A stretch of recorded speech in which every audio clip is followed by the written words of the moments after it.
PSR dimansuhkan sepenuhnya mulai tahun ini.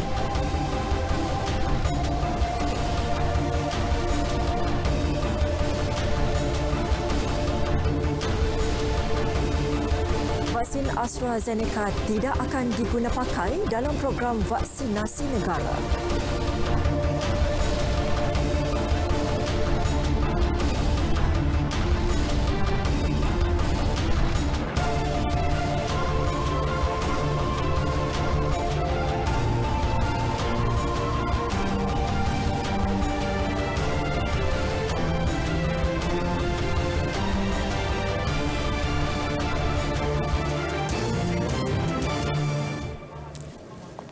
Assalamualaikum dan salam sejahtera. Berita wilayah Rabu 28 April 2021 bersama saya Norlela Muhammad Nur dan rakan jurubahasa isyarat Khairunisa Ko Abdullah. Terus bersama kami untuk perkembangan berita dari seluruh negara.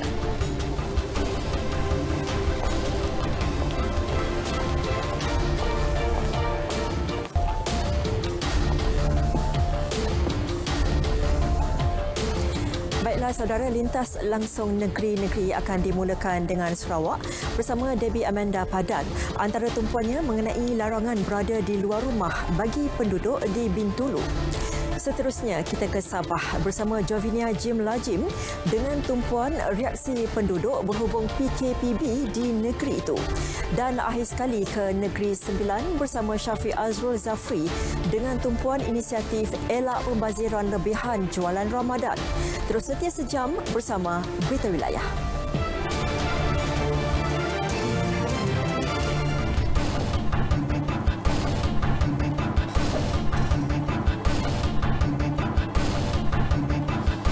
Perdana Menteri menggesa agensi penguat kuasa yang menjalankan pemantauan dan kawalan pematuhan prosedur operasi standard SOP menggunakan pendekatan yang lebih berhemah bagi membendung penularan COVID-19.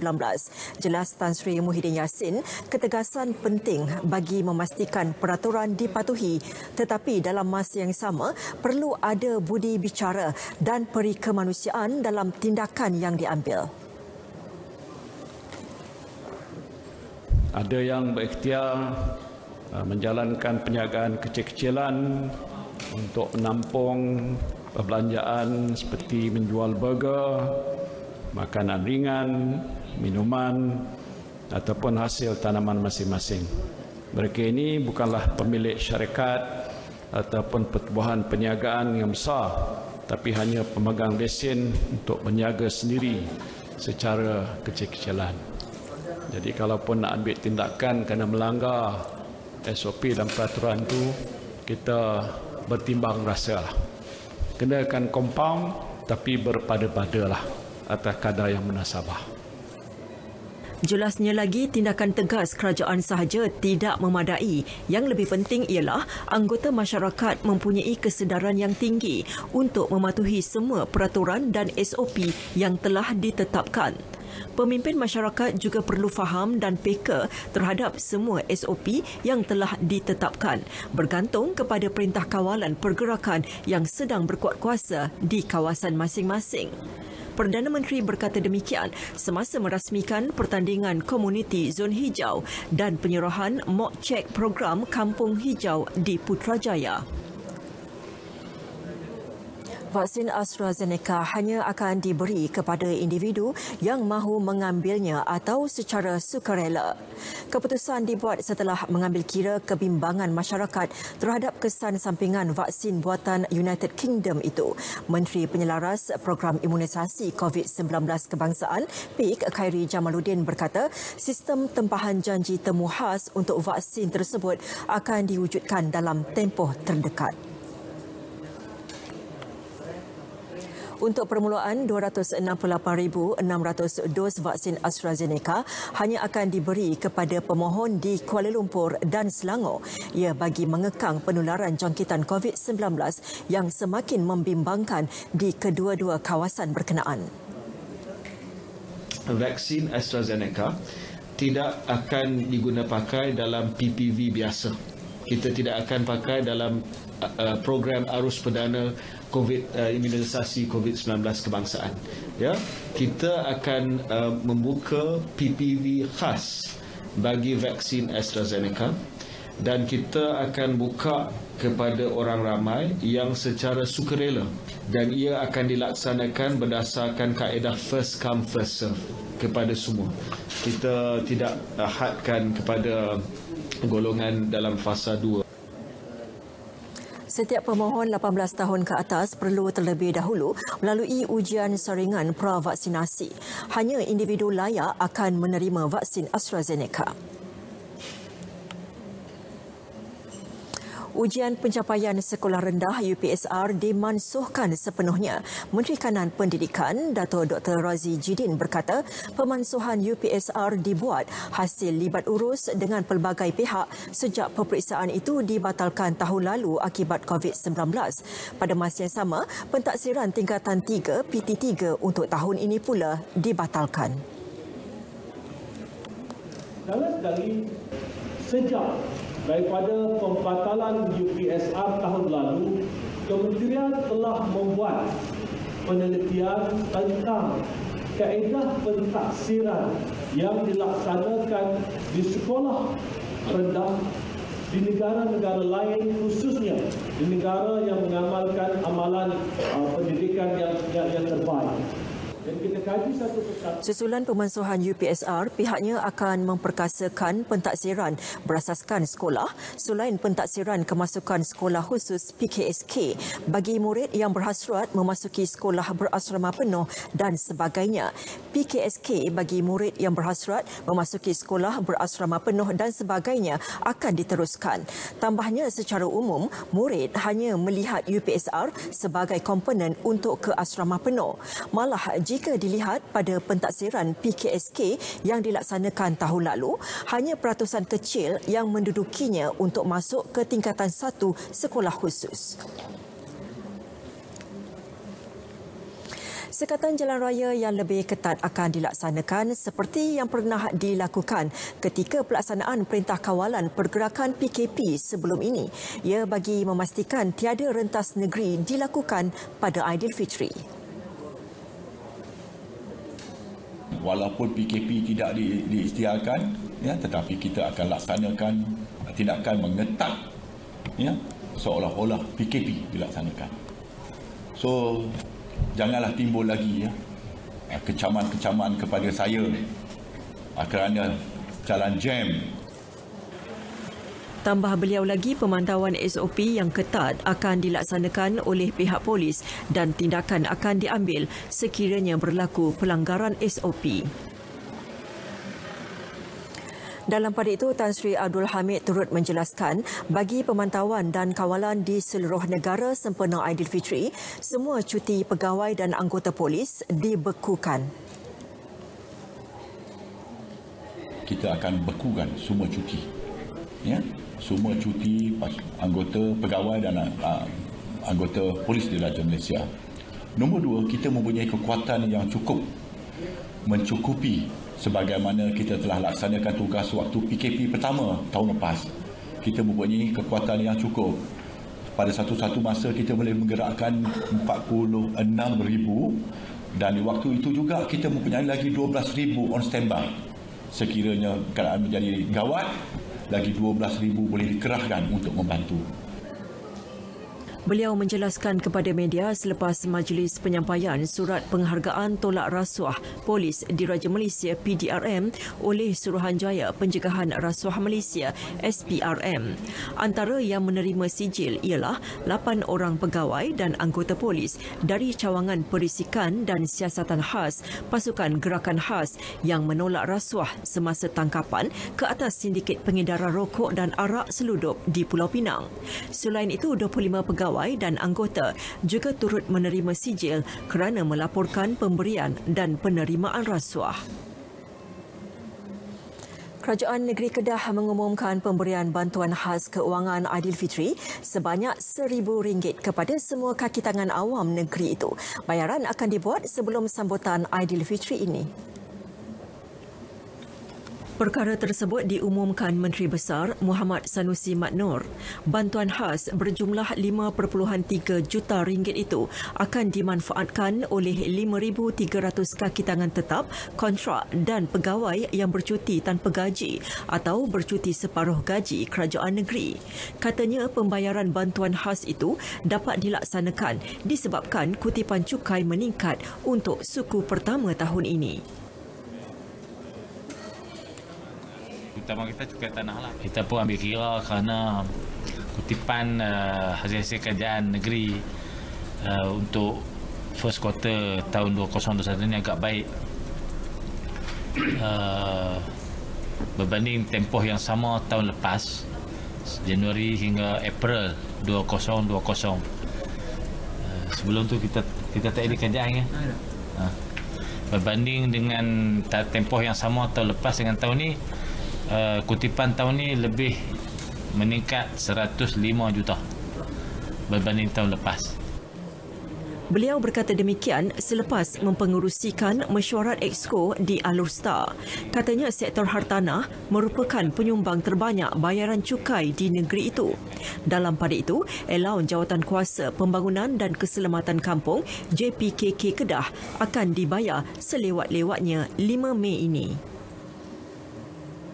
Kerajaan Negeri Sembilan pula mengumumkan pemberian bantuan khas keuangan BKK sempena Aidilfitri sebanyak setengah bulan gaji atau minimum RM1,000 kepada semua penjawat awam negeri yang akan dibayar pada 3 Mei depan.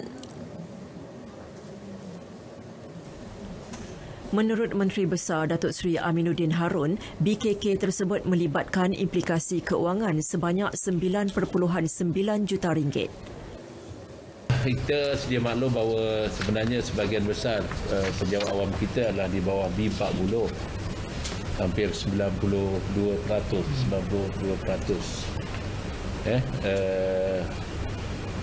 Kita penjawat awam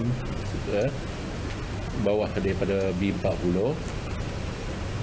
dan kita juga sedia maklum bahawa kita berharap bahawa dengan adanya usaha ini akan meningkatkan lagi komitmen, kesungguhan, motivasi penjawat-penjawat awam kita untuk memberikan yang terbaik untuk negeri.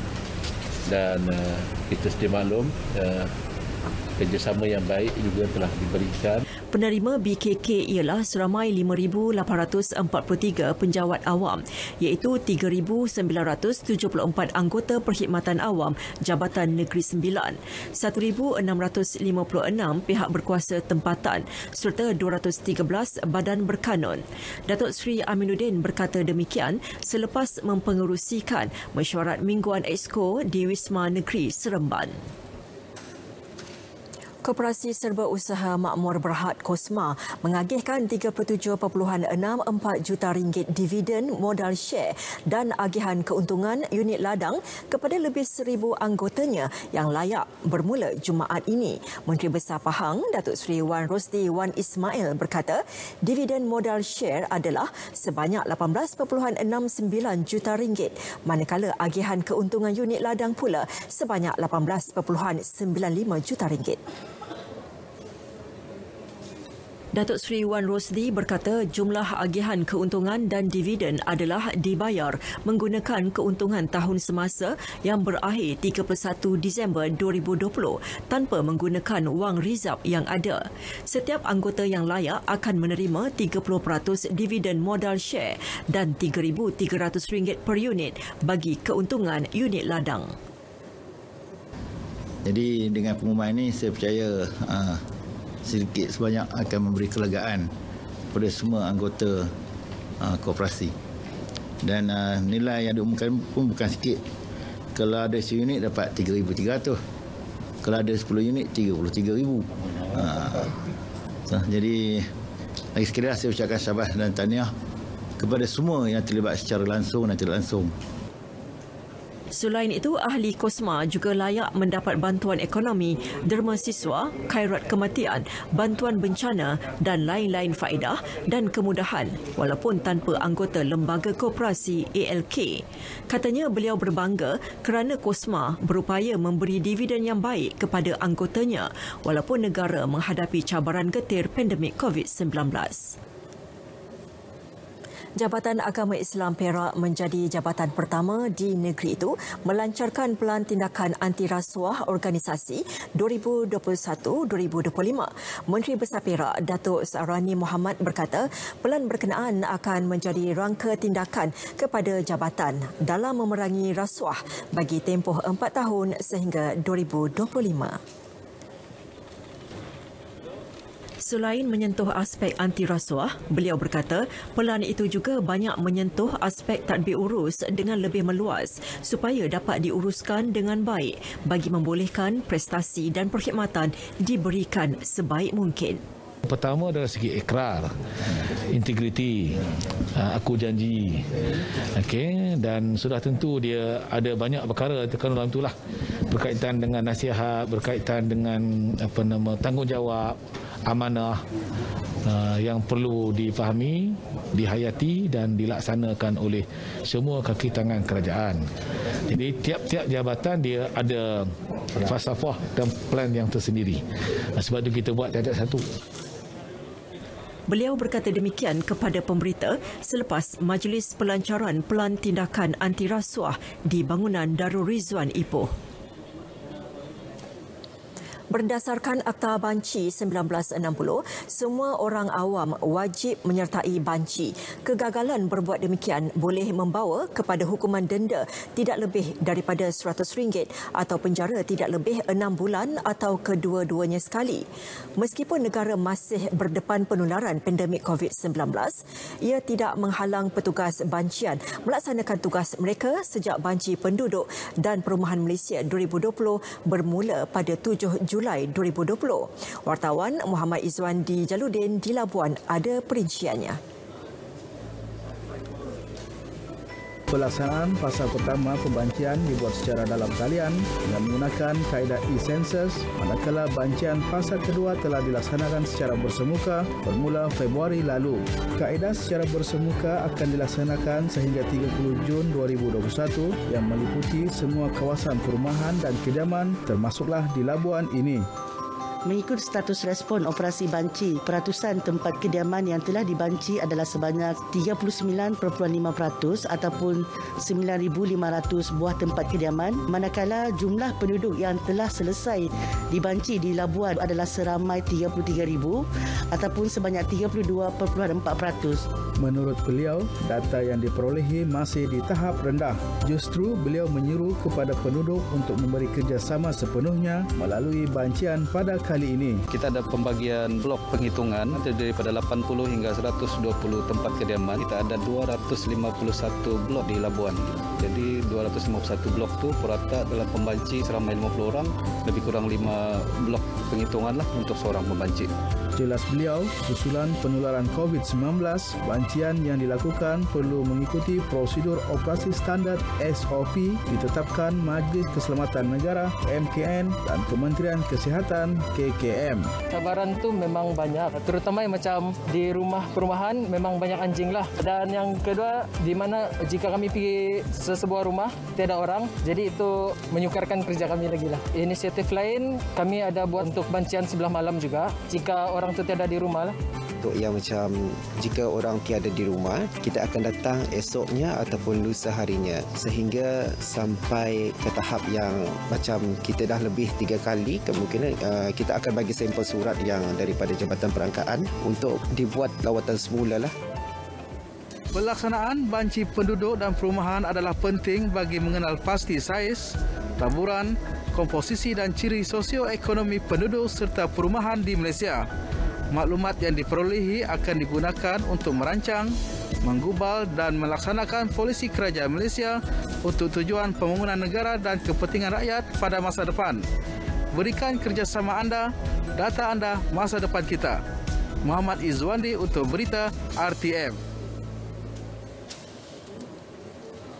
Baiklah, seperti biasa sebelum ke lintas langsung negeri-negeri, kita ikuti laporan cuaca semasa oleh Jabatan Meteorologi bersama pegawainya Rashdam Amirul Ashraf Ruslan. Silakan Rashdam. Assalamualaikum dan salam hormat kepada semua penonton. Kita mulakan informasi cuaca pada petang ini dengan melihat kepada carta angin semasa. Dapat diperhatikan ketika ini angin masih lagi bertiup dari pelbagai hala dengan kelajuan yang agak sederhana sekitar 20 hingga 30 km sejam. Oleh demikian, keadaan ini adalah amat sesuai untuk aktiviti menangkap ikan, bot-bot kecil dan perkapalan serta aktiviti pantai dan sukan laut. Baiklah, kita beralih pula dengan melihat kepada imej satelit terkini. Dapat diperhatikan ketika ini terdapat pembentukan kelompok awan hujan di kebanyakan kawasan-kawasan di Malaysia, yang mana keadaan ini boleh membawa kepada kelembapan yang tinggi dan hujan yang berpanjangan di kawasan-kawasan berkenaan. Hal ini dapat kita perhatikan dengan lebih jelas lagi di mana buat waktu ini, hujan lebat kini sedang berlaku di 1-2 tempat melibatkan hampir ke semua kawasan di semenanjung Malaysia. Yang mana kami jangkakan keadaan hujan ini boleh berlanjutan sehingga ke lewat petang nanti. Bagi tinjauan cuaca semasa di Sabah dan Sarawak pula dapat diperhatikan ketika ini, hujan kini sedang berlaku di 1-2 tempat melibatkan hampir ke semua bahagian di Sabah, termasuklah di sekitar bahagian Limbang, Kapit, Bintulu, Mukah dan juga Betong. Keadaan hujan yang sedang berlaku ketika ini juga dijangka boleh berlanjutan sehingga ke lewat petang nanti. Baiklah, sekian sahaja informasi cuaca pada petang ini. Sebelum berpisah, kita ikuti tinjauan cuaca bagi bandar-bandar utama di Malaysia. Sekian, Assalamualaikum.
Kita ke lintas langsung negeri-negeri.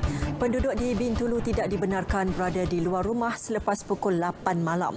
Itu antara tumpuan utama dari Sarawak. Jadi laporannya kita bersama Debbie Amanda Padan. Silakan Debbie. Terima kasih Nolela. Salam sejahtera dan salam hormat. Orang ramai di Bintulu tidak dibenarkan berada di luar rumah selepas pukul 8 malam tanpa alasan yang munasabah. Menegaskan perkara itu, Ketua Polis Daerah Bintulu, Superintendent Zulkifli Suhaili berkata, pihaknya tidak akan berkompromi, malah akan mengenakan kompaun atau menahan individu yang berada di luar seperti di Bandar Bintulu selepas pukul 8 malam. Semalam kita telah mengeluarkan 3 kompaun 3 kompaun ke atas 3 individu jam lebih kurang dalam 9 malam. Masih lagi berkeliaran dekat ni tanpa alasan yang munasabah. Bercakap dalam sidang media di Bintulu, Superintendent Zulkifli berkata, pasukan pemantau polis Diraja Malaysia digerakkan bagi memastikan masyarakat kekal mematuhi arahan terbaru itu. Tambahnya, sekatan jalan raya akan diteruskan bagi memastikan tidak ada kenderaan masuk ke kawasan bandar Bintulu kecuali atas faktor keselamatan, kesihatan dan alasan yang munasabah. Melalui prosedur operasi standard SOP baru yang diumumkan Pengerusi Jawatankuasa Pengurusan Bencana Bahagian JPBB Bintulu, Jack Aman Luat pada Isnin lalu, penguatkuasaan bagi Perintah Kawalan Pergerakan Bersyarat PKPB SOP diperketat bermula 27 April hingga 10 Mei. Baiklah, inilah situasi sekatan jalan raya di Jalan Tanjung Kidurong berdekatan dengan simpang Stadium Muhibah ini. Jadi diingatkan kepada masyarakat di Bintulu ini supaya terus mematuhi SOP terbaru yang telah pun diletakkan di bawah Perintah Kawalan Pergerakan Bersyarat. SOP diperketat bermula daripada 27 April sehingga ke 10 Mei ini. Jadi larangan keluar malam selepas pukul 8 malam itu harus dipatuhi kerana pihak polis akan mengambil tindakan yang lebih kuat dan juga tindakan yang lebih tegas selepas ini. Laporan Nasaruddin Stanley Kujan untuk Berita RTM.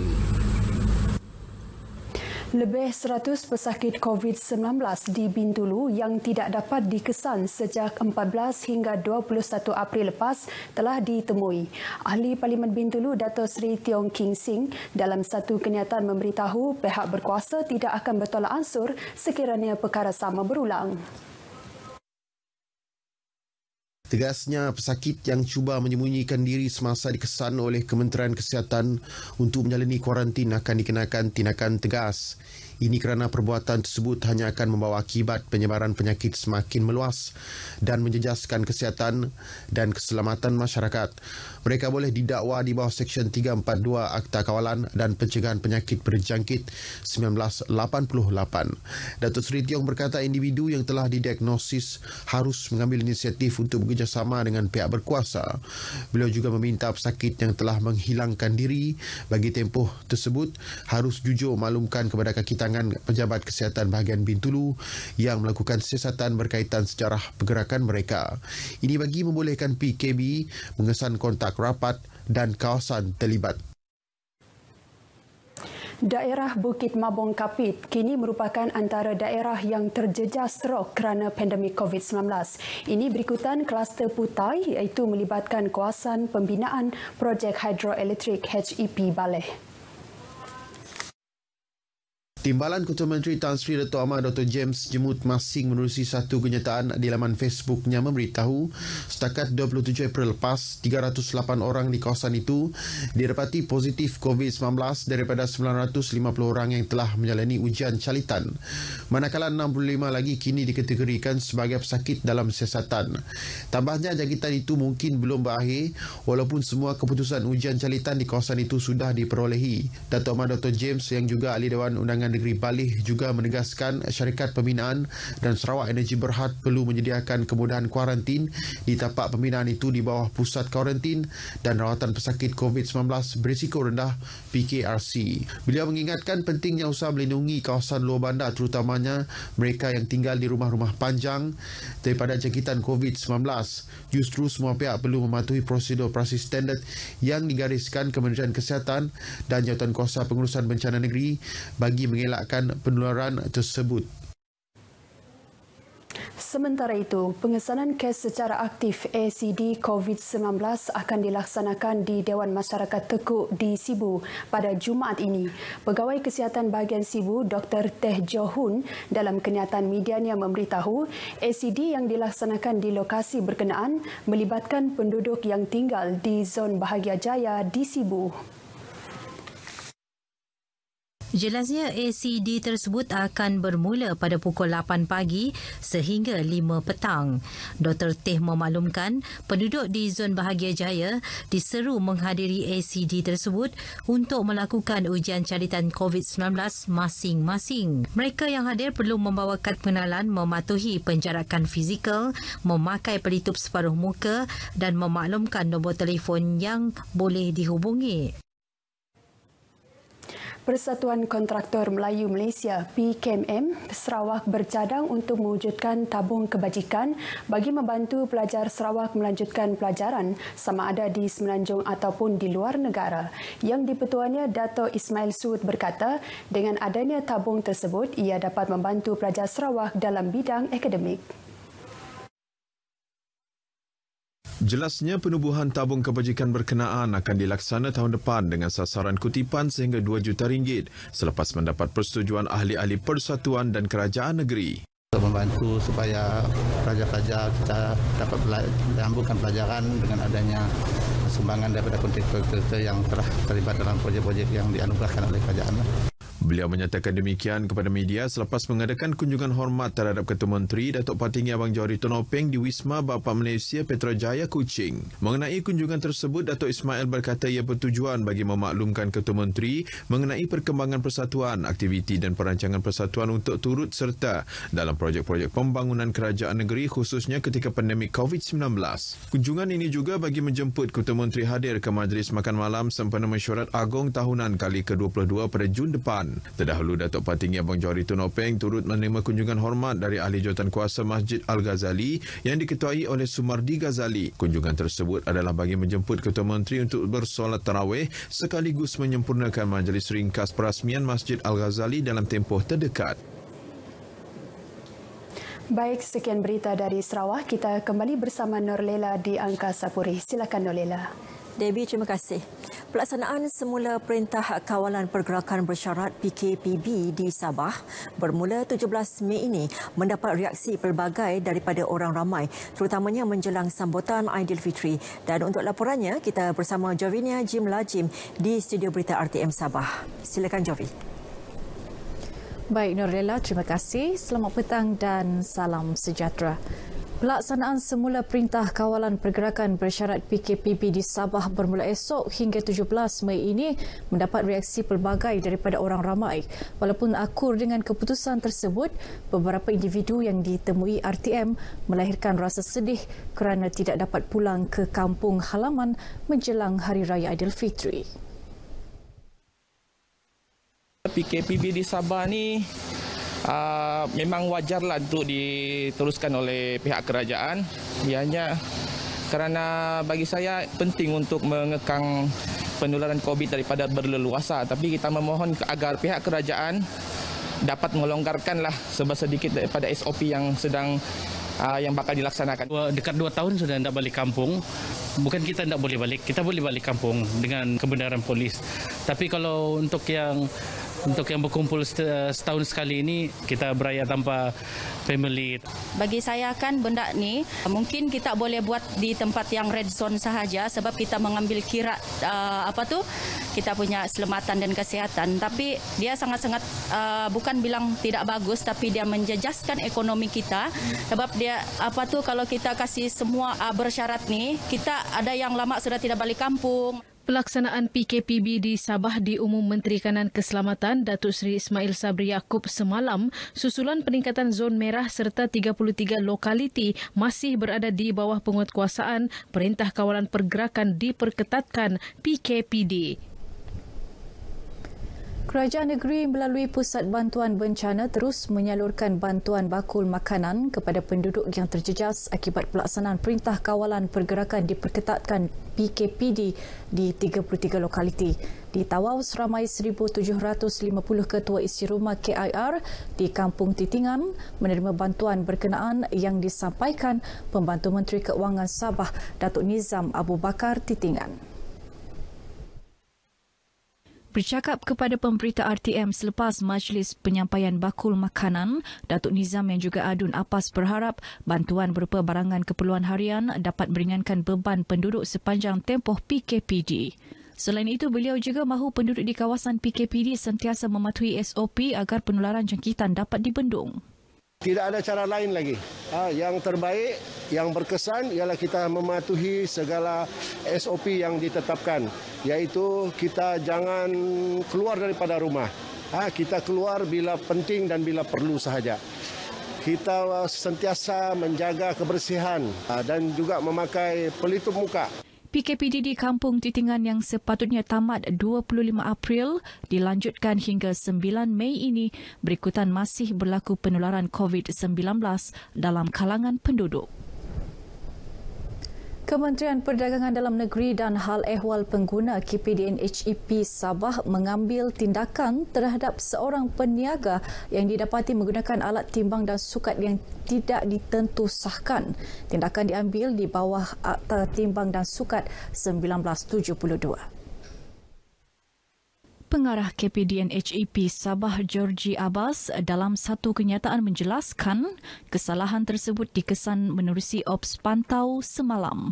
Operasi itu merangkumi pemeriksaan terhadap pematuhan skim harga maksimum musim perayaan SHMMP Hari Raya Puasa 2021, bekalan dan harga barangan, jualan murah, barang tiruan serta tahap pematuhan premis terhadap prosedur operasi standard SOP, perdagangan dan pengedaran semasa Perintah Kawalan Pergerakan Pemulihan PKPP. Ia melibatkan 70 premis dan kompleks beli belah di sekitar Inanam dan Bandaraya Kota Kinabalu. Antaranya kedai runcit, restoran, peniaga pasar basah, hotel, kedai emas, spa dan beberapa pusat beli belah terkemuka. Orang ramai yang mempunyai sebarang aduan atau pertanyaan boleh menghubungi KPDN-HEP Kota Kinabalu di talian tertera. Langkah kerajaan memperkenal gelembung perjalanan bersasar atau travel bubble di kawasan Perintah Kawalan Pergerakan Pemulihan PKPP bermula 10 Mac lepas memberi sinar baharu kepada penggiat pelancongan. Ia membolehkan industri pelancongan tempatan termasuk di Sabah bernafas semula sekaligus menghidupkan semua rantaian sektor berkenaan. Gaya baharu melancong ini bagaimanapun memerlukan komitmen dan kefahaman tinggi mengenai pematuhan prosedur operasi standard SOP ketat oleh pihak pengendali pelancongan dan pengunjung. Ikuti perkongsian wartawan Nur Amli Ibrahim.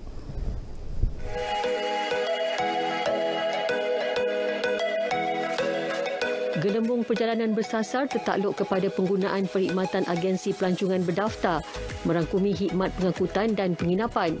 Dalam tempoh PKPP, pelancong luar masih tidak dibenarkan masuk ke Sabah, namun pelancong domestik dibenar bergerak mengikut pembahagian zon ditetapkan dengan SOP ketat berkuat kuasa 15 April.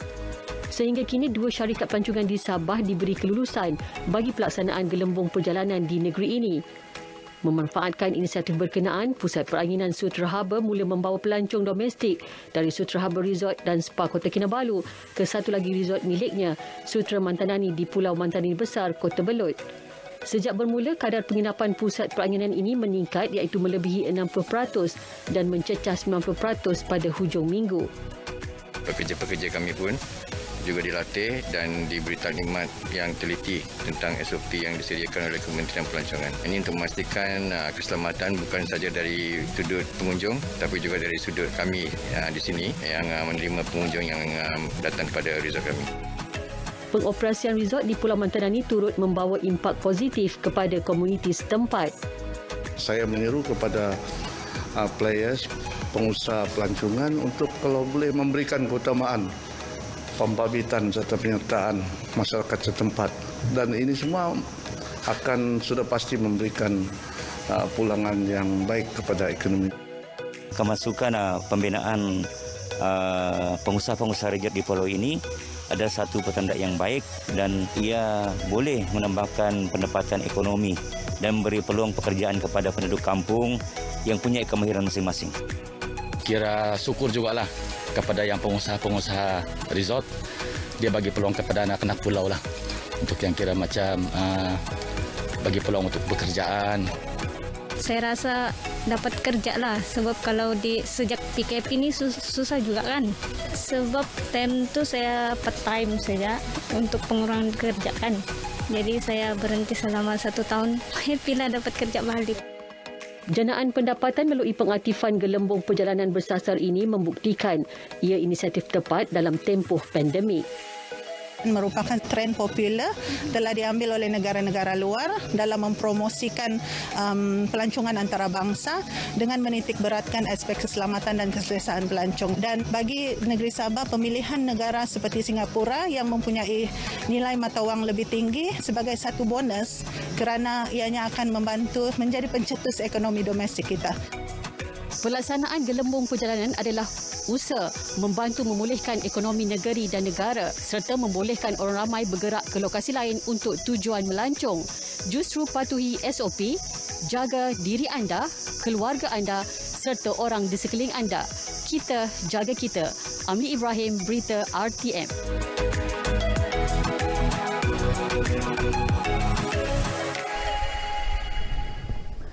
Kawasan perairan Sabah sentiasa dikawal rapi pasukan keselamatan khususnya anggota Tentera Laut Diraja Malaysia TLDM yang bertugas 24 jam.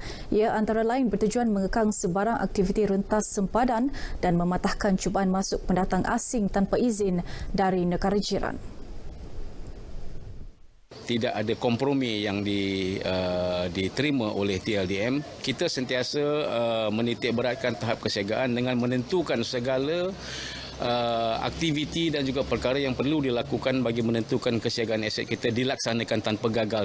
Datuk Sabri berkata demikian kepada media selepas menyempurnakan perbarisan hari ulang tahun TLDM ke-87 di Padang Kawat Markas Pangkalan Kota Kinabalu. Sambutan tahun ini bertemakan TLDM Siaga Kedaulatan Terpelihara. Menurut Datuk Sabri, selain memastikan kesiapsiagaan anggota pada tahap tinggi sepanjang masa, TLDM juga memastikan semua aset berada dalam keadaan baik untuk terus kekal beroperasi di barisan hadapan. Perbarisan disertai 300 pegawai dan anggota TLDM diketuai Komander Syarul Adi Nur Basyah. Upacara berlangsung dengan pematuhan SOP ketat. Baik, paparan tadi mengakhiri bahan berita dari Sabah petang ini dan saudara dapatkan maklumat vaksin COVID-19 daripada sumber sahih. Lindung diri, lindung semua. Dengan itu, kita kembali semula bersama Nurlela di Angkasa Puri. Silakan. Javinia, terima kasih. Baiklah saudara, SW Corp ambil inisiatif untuk elak pembaziran lebihan jualan di Bazar Ramadan. Itu antara bingkisan menarik dari Negeri Sembilan. Jadi langsung kita bersama Syafiq Azrul Zafri di sana. Silakan Syafiq.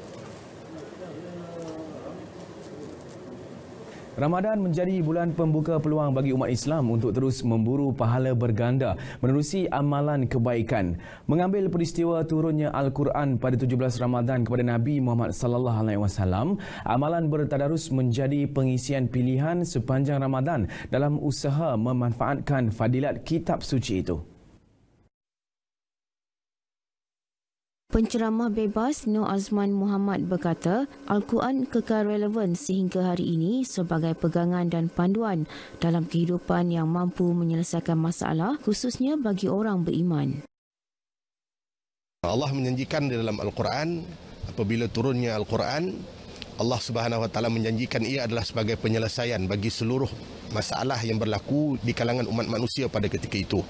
Bahkan Al-Quran ini menjadi penyelesai masalah bukan hanya pada saat ia diturunkan, ia kekal relevan menjadi penyelesai masalah sehinggalah hari akhirat ataupun sampailah hari kiamat. Cuma bagaimana kita mengadaptasi, memahami dan mentadabur ayat-ayat Al-Quran yang diturunkan sebagai suatu panduan dalam kehidupan kita, maka itulah yang perlu sama-sama kita kembalikan di dalam kehidupan kita. Beliau berkata demikian ketika ditemui di Seremban. Dalam pada itu, umat Islam perlu meningkat usaha bertadabur, mengamal dan menyampaikannya kepada orang lain kerana ia merupakan mukjizat terbesar yang boleh dijadikan sebagai panduan hidup. Lebih setahun menepani pandemik COVID-19, pelbagai iktibar yang dapat diperoleh daripada kitab suci itu, khususnya dalam memperbaiki kehidupan. Perbadanan Pengurusan Sisa Pepejal dan Pembersihan Awam SW Corp Negeri Sembilan menyasarkan 1 tan lebihan makanan yang dijual peniaga di Bazar Bandar Baru Nilai dapat dikumpulkan menerusi program My Safe Food Bazaar. Ia seterusnya akan diagih kepada golongan yang memerlukan. Pengarahnya Muhammad Yusof Ahmad berkata, SW Corp Cawangan Nilai telah bekerjasama dengan Pemuda Gemar Negeri Sembilan bagi melaksana program itu sehingga 2 Mei depan. Program ini bertujuan untuk meniru masyarakat untuk menghargai makanan dan mengelakkan pembaziran dengan cara menyalurkan lebihan makanan untouched food ni daripada peniaga bazar menjual makanan kepada golongan yang memerlukan. Dan setakat semalam kita dah dapat sebanyak 105.4 kilogram makanan dan 94.2 kilogram minuman. Tambahnya, program tersebut akan diperluas ke bazar Ramadan lain dalam usaha mengelak berlakunya pembaziran makanan pada bulan yang mulia ini. Beliau ditemui pada program My Safe Food sempena bulan Ramadan di Bazar Ramadan Bandar Baru Nilai. Setelah lebih setahun berjuang menentang pandemik COVID-19, Ramadan kali ini lebih istimewa bagi pengusaha hotel apabila kerajaan membenarkan pelaksanaan bufet Ramadan dengan SOP yang telah ditetapkan Majlis Keselamatan Negara. Penolong Pengurus Besar F&B Tasik Villa International Resort, Dedi Aziz berkata, pengusaha hotel kini boleh menarik nafas lega dan merangsang kembali sektor perhotelan.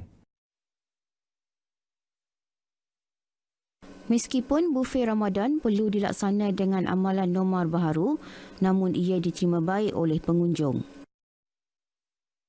Okey, untuk bufet Ramadan tahun ini, kami mengikuti sarangan kerajaan di mana kami harus tentukan SOP dipatuhi dengan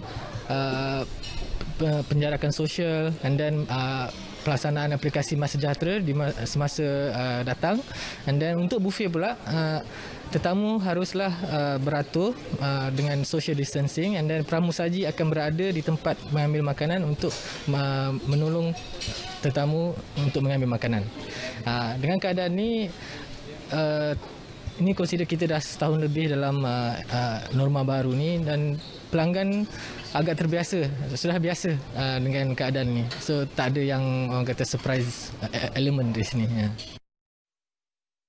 Beliau berkata demikian ketika ditemui di Port Dickson. Pematuhan SOP yang ketat diterapkan dalam bufet Ramadan iaitu dengan pemeriksaan suhu badan, penjarakan fizikal ketika mengambil makanan serta makanan akan dihidang khas oleh pramusaji bagi mengelak sebarang sentuhan secara terus dengan peralatan yang ada. Dengan pembukaan semula sektor ini, ia dilihat dapat memberi lebih banyak peluang untuk mana-mana organisasi membuat kebajikan dengan menyajikan makanan yang terbaik untuk golongan sasar seperti anak yatim serta warga emas. Sekian paparan dari Negeri Sembilan. Selamat menyambut Hari Nuzul Al-Quran. Kembali ke Angkasa Puri. Syafiq, terima kasih. Baiklah saudara, kita berehat seketika dan kembali selepas ini.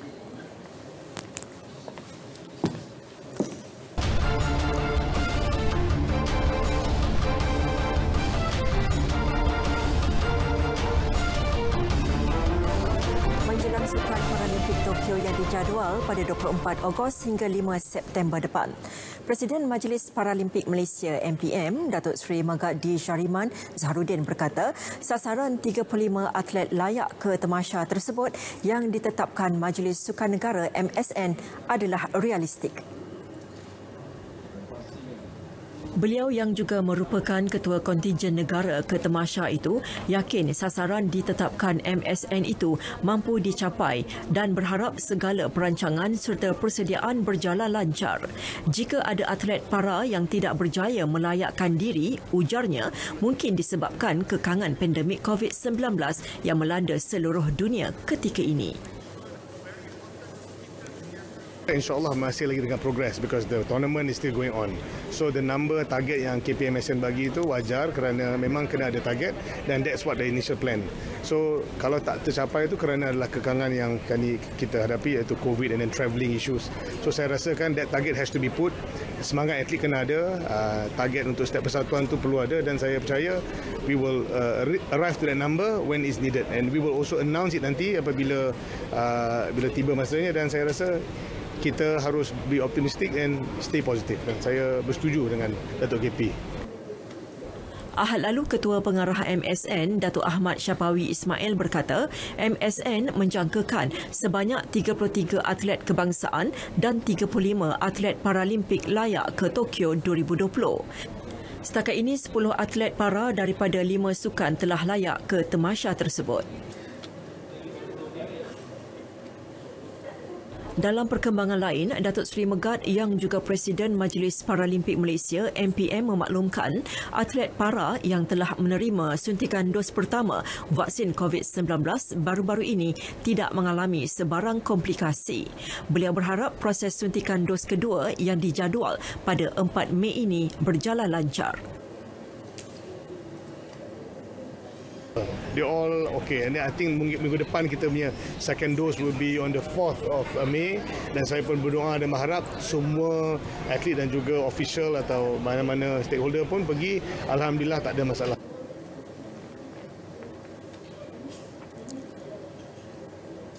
Bicara dakwah dan ihya Ramadan sebulan Yadim Terengganu atau Irsyad 360 terus memberi sinar kegembiraan kepada golongan kurang berkemampuan. 7 daerah terlibat dengan menyasarkan lebih 500 golongan asnaf termasuk ibu tunggal secara berperingkat. Setakat ini lebih 300 golongan tersebut menerima sumbangan berbentuk barangan keperluan dapur dan juadah berbuka. Laporan Ashran Muhammad Nur. Menurut Pengarah Yadim Terengganu Nasrul Hadi Saidin, 30 program dirancang sepanjang Ramadan ini. Ia termasuk program bicara dakwah, juadah musaadah atau berbuka serta iftar Yadim bersama warga rumah kebajikan. Pandemik COVID-19 bukan penghalang Yadim negeri turun padang bagi tujuan berdakwah.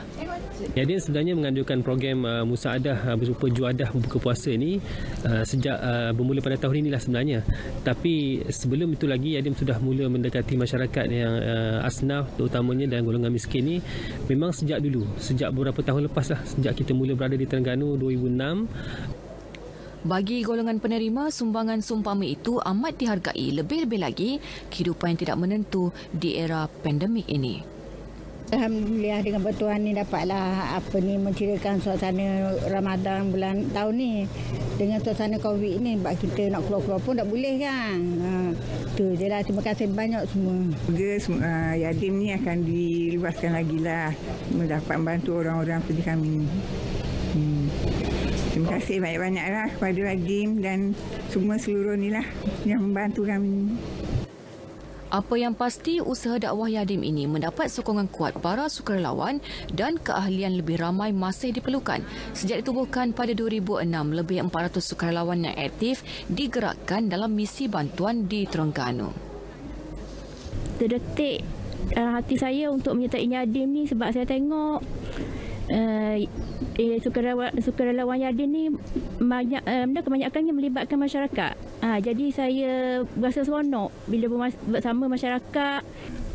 Daftar dan terus menyertai aktiviti-aktiviti yang dijalankan oleh Yadim seperti imarah solat, gotong royong dan lain-lain lagi untuk memantapkan lagi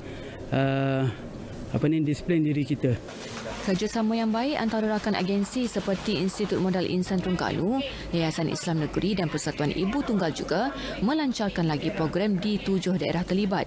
Selain bantuan Ramadan, Yadim Negeri turut menyampaikan bantuan lain seperti persediaan syawal, baiki rumah dan bantuan bencana dengan jumlah peruntukan lebih RM100,000 tahun ini.